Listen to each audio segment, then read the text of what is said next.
Mais on a vu que quand même le débat s'est installé naturellement sur le document. Et beaucoup l'ont critiqué. Hein. Par exemple, vos prédécesseurs de l'APR qui parlent de copie-coller du plan Sénégal émergent. Non, non, non. Ils racontent des histoires. Ils savent que nous ne sommes pas dans le copier-coller. Nous ne sommes pas dans le copier-coller. Eux, ils étaient à 3 axes. Nous sommes à 4. Et mieux, est-ce que s'ils parlent d'économie, nous ne pouvons pas parler d'économie, mais nous n'avons pas la même vision. Nous sommes dans l'économie compétitive, une économie endogène portée par le Sénégal. C'est ça que nous voulons, avec comme soubassement l'industrialisation. C'est différent de eux, ce qu'ils disaient. Eux, ils ont appliqué la même politique économique de 1960 à nos jours. Il n'y a pas eu de changement, il n'y a pas eu de rupture par rapport au PSE.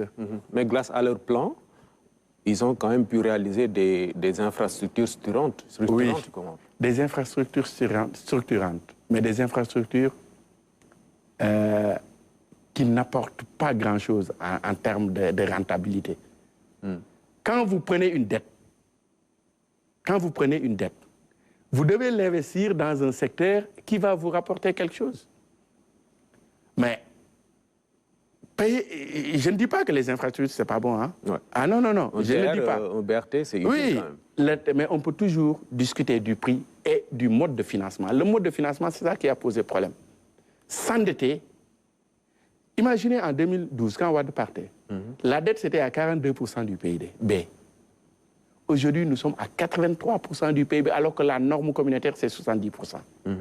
Ça veut dire qu'ils ont abusé de la dette. Ils ont abusé de la signature du Sénégal. Et c'est des investissements qui ne rapportent pas, en fait. Quand vous prenez une dette, vous devez investir aussi sur des secteurs rentables. Ils n'ont pas investi. Qui peuvent booster l'économie sénégalaise. Mais à toute... mais ils ont investi sur des infrastructures parce que Macky Sall, il avait sa logique. Hein? Il avait sa logique. Il avait toujours les yeux rivés vers les prochaines élections. Et pour lui, le fait de voir des infrastructures, les Sénégalais pourront demander à ce qu'ils continuent à gouverner ce pays, ce qui n'est pas le cas. D'accord, mais c'est vrai que dans la conception de ces documents, de ces visions, pratiquement, on peut le dire, on n'invente rien dans le vocabulaire. L'économie, c'est l'économie. Le capital humain, c'est le capital humain. La gouvernance, c'est la gouvernance. Voilà, c'est ça. Qu'est-ce qu'ils veulent? Peut-être que c'est à ce niveau-là qu'ils parlent d'inspiration, non? Mais ce n'est même pas la même chose. Parce que ça, c'est vraiment là-bas, mieux élaboré. La croissance inclusive, développement humain, bonne gouvernance, pratiquement, c'est les mêmes termes. Bon. Peut-être que c'est dans la déclinaison qu'on... Ils avaient parlé d'économie structurelle. Oui. Ensuite, de capital humain. Et bonne gouvernance. Oui. Nous, on a parlé d'une économie compétitive, d'un capital humain de qualité et une équité sociale. Oui. Le troisième, nous avons parlé d'aménagement et gestion durable et développement durable. Et le quatrième, nous avons parlé de la bonne gouvernance. Les termes, on ne peut pas les changer. L'économie, c'est l'économie. La bonne gouvernance, c'est la bonne gouvernance. C'est ça.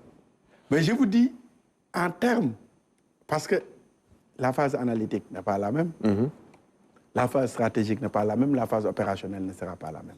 OK. C'est différent. Notre vision du Sénégal est différente de la vision du PSE.